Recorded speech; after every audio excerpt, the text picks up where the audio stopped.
red alert, newsflash, newsflash, newsflash. Nobody cares about the audio equipment that you use, and you don't have to spend an arm and a leg to get good sounding audio. And that's what I want to discuss today. Greetings, Earthlings, and welcome back to Podcastage. If that intro did not capture your attention, I don't think anything ever will.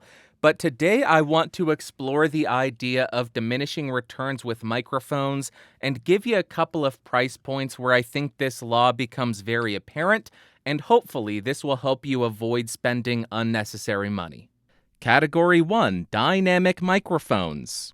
First up, we are on one of the most affordable microphones out there, the Behringer XM8500. This goes for $20. And frankly, it performs way better than it has any right to, and this is an anomaly. I don't think this is standard for $20 microphones. This is a standout in this price point. Mic 1. Now we are on the Shure SV100. This goes for about $30, and in my opinion, this is much more in line with what you should be expecting at this price point. It's harsh. It's not necessarily good sounding, really bad handling noise, kind of resonant, just not a great sounding microphone. And now to break up the Shure show, now we are on the SE Electronics SEV7. This is a $100 microphone, so we have doubled in price from the SV200, and the sound quality, in my opinion, is more than 2 times better than the SV200. So you're paying twice as much, but you're getting a bit better sound. Okay, that's the first $100 microphone. Let's get back to the Shure show. Say that 5 times fast. It's really hard. It's really hard to say that. And now for the vocal version of that microphone, we are on the Shure SM58, which also costs around $100, and everybody has heard this microphone if you've listened to a podcast, if you've gone to a show. This is one of the most common dynamic microphones, if not the most common dynamic microphone, or maybe most common microphone. I don't know. But there you go, $100 microphone, probably the most popular microphone of all time. Now we have increased in price by 20%. We are on the Sennheiser E835, a much brighter, much more detailed, much more articulate sounding microphone. Some might classify it as condenser-like because it does have so much more detail. That is thanks to a very big treble boost. Oh, by the way, if you don't know what a 20% increase would have been, we are at $120. There you go, $120 microphone, and this is how it sounds. Now we are jumping way up. Now we have jumped up to $300. This is the Beyerdynamic M201TG, which is another instrument microphone, but as you can hear, I think it works outstanding on vocals. The thing that I really like about this one is it is a much more balanced sound, and it does have some nice extension into the treble and air without sounding overboosted and without sounding harsh or unnatural. There you go, that's what a $300 dynamic microphone sounds like. Let's move on. Everyone knew that I was going to include this microphone. Now we are on the Shure SM7B. This costs around $400. I have it in neutral mode, and yeah, this is quite a bit more expensive than the $20 XM8500. The reason I like this microphone is it's very smooth and it's very easy to listen to. However, I do know that a lot of people dislike this microphone because they think it's just a little bit too dark, a little bit too dull, and it comes across a little bit too low detail. But there you go, $400 dynamic microphone.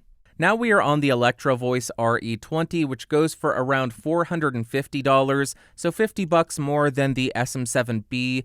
And the thing that I like about this microphone is it does have a bit more extension into the treble and air. If you don't like how dark the SM7B sounds, you're probably going to lean more towards the RE20 because it does have that airiness to it. It does have that openness to it that is lacking from the SM7B.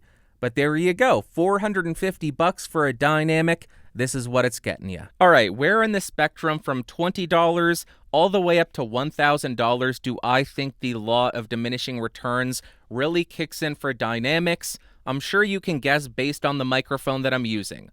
I think that around $100 is where the law really comes into effect. When we listen to the majority of sub $100 microphones, to me it was very apparent that we were listening to affordable sub-$100 dynamic microphones because they all had pretty big flaws, whether it be too much noise due to a high impedance, whether it be extremely unpleasant tones making it unlistenable, or too much handling noise.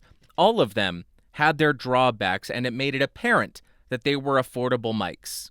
But once we get to around $100, that really opens us up to the professional handheld dynamic microphone market, and there are so many options here that no matter what, you're going to find a microphone that fits the tonal preferences for you, fits the sound profile that you're looking for. That's what I was trying to say. Now, a lot of these microphones do still have their drawbacks. Some of them do sound kind of artificial. Some of them are pretty bad with plosives, and some suffer from handling noise as well. But as long as you use them properly, I think you're able to get some really great sounds out of microphones that cost around $100. And then when we get to the more expensive dynamics like the M201TG and up, I think the biggest difference is the tonal characteristics. I think what you're getting here is a more nuanced and more balanced sound profile. So if you're in a studio, you're going to benefit from that. But I don't think the majority of listeners will notice that difference. And the other really big difference from the SM7B and up is the fact that you do have built-in EQ switches on all the microphones, whether it be adding a presence boost or just on the RE20, you only have a high-pass filter, but on all three of those higher-end mics, you do have some form of EQ built into it. And the last thing that I'll say is when you're looking at microphones like the SM7B, you're also getting the added benefit of improved plosive protection, which you aren't getting on a lot of the $100 handheld dynamics because that's pretty brutal. Brutal, not prudal, but yeah, improved plosive protection. There you go, that's all I've got for dynamics. Let's jump to the next section. Category B, condenser microphones. First up, we are on the Neewer NW700. This goes for between $20 and $30. It's an extremely popular budget microphone, but it doesn't sound amazing, and one of the big drawbacks, rings like a bell, very resonant and not well built. $20 to $30, this is what you're getting, and reasonable for the price, but not going to be amazing for anyone. Next, we are on the Audio-Technica AT2020.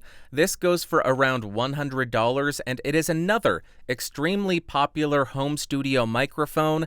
As you can tell, it does sound quite a bit better than the NW700, but to my ears, it's just not the most balanced, it's not the smoothest sound, but for $100, I really can't complain.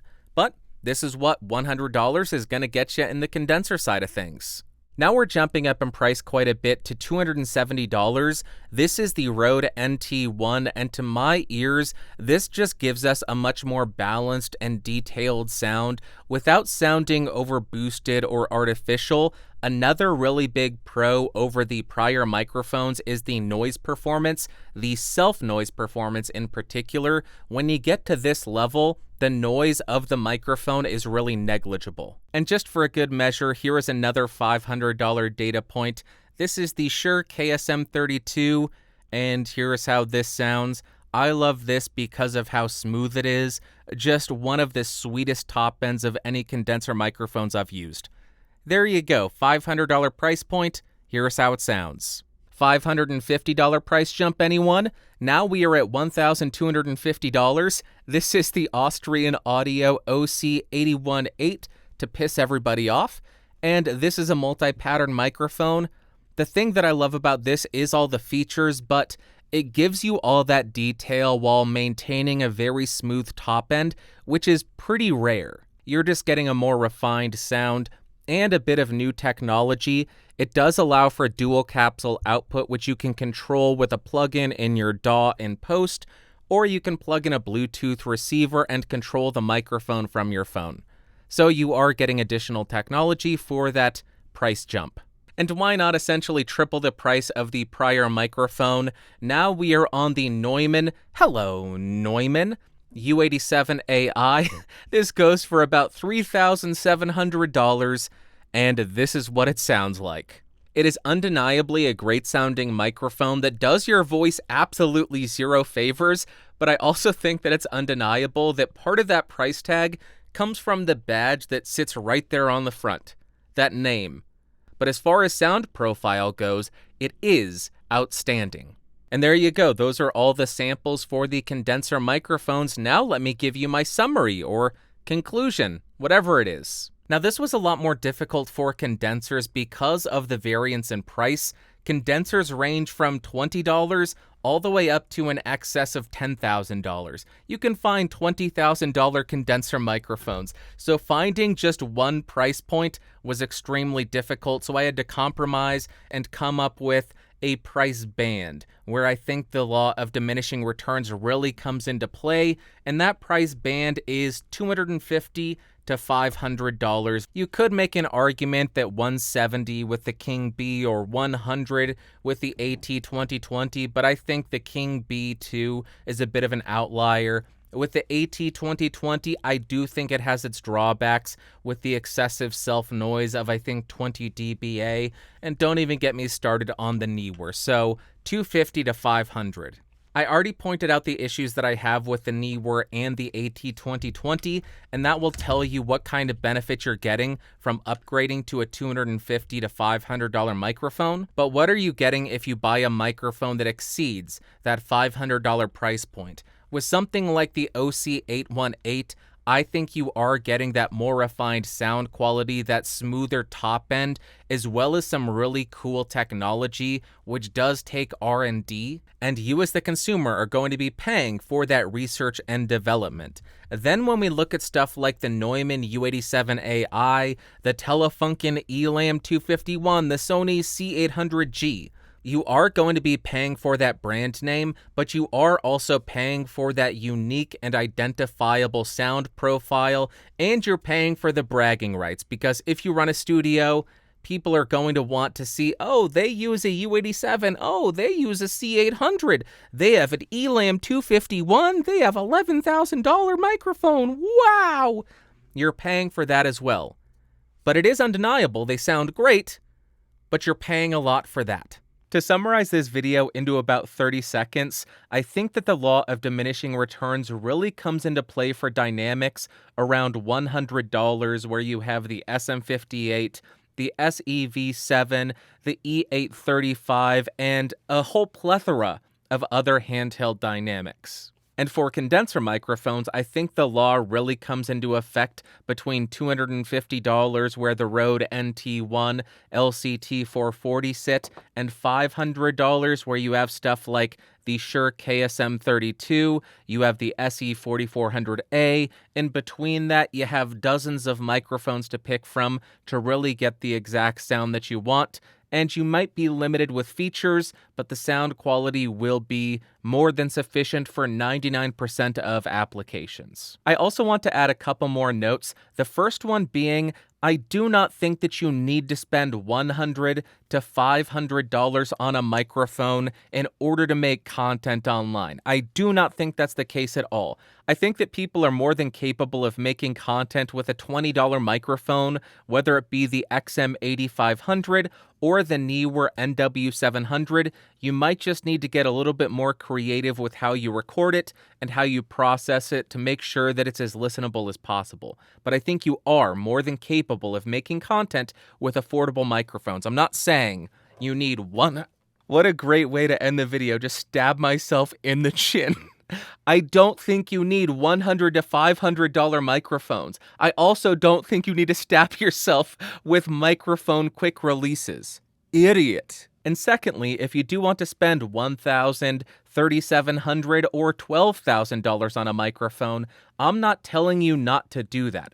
I'm just reminding you that the vast majority of listeners will not be able to tell the difference between a $500 microphone and a $1,000 microphone, or a $100 microphone and a $3,700 microphone. So just keep that in mind when you're considering buying a really expensive microphone. You should be buying it because you enjoy it and because you want it, not because you think it's gonna make your content 10 times better and every single audience member is automatically gonna love it. Because remember, a huge amount of your audience is likely listening to your audio through crappy cell phone speakers or through crappy Apple earbuds. So they are not going to have the tools to decipher the subtle differences between a Neumann U87 and an Austrian Audio OC818 or an SE Electronics V7. And that is it for this video, but I do have two things to point out. First, I did record a lot more microphone comparisons, but it made the video too long, so I'm going to put all the mic comparisons on Podcastage 2.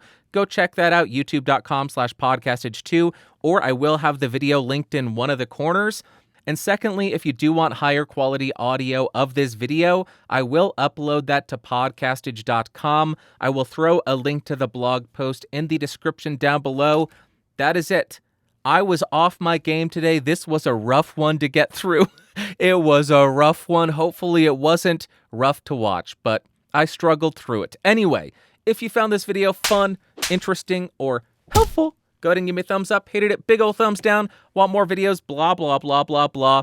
And if you want to be one of these amazing people over here, you can do so by clicking that join button or going to patreon.com/podcastage and joining at the $5 tier or higher. It really truly does help me continue to bring you these videos. So until next time, thank you so much for watching. Thank you so much for listening. I will talk to you next week. Bye-bye.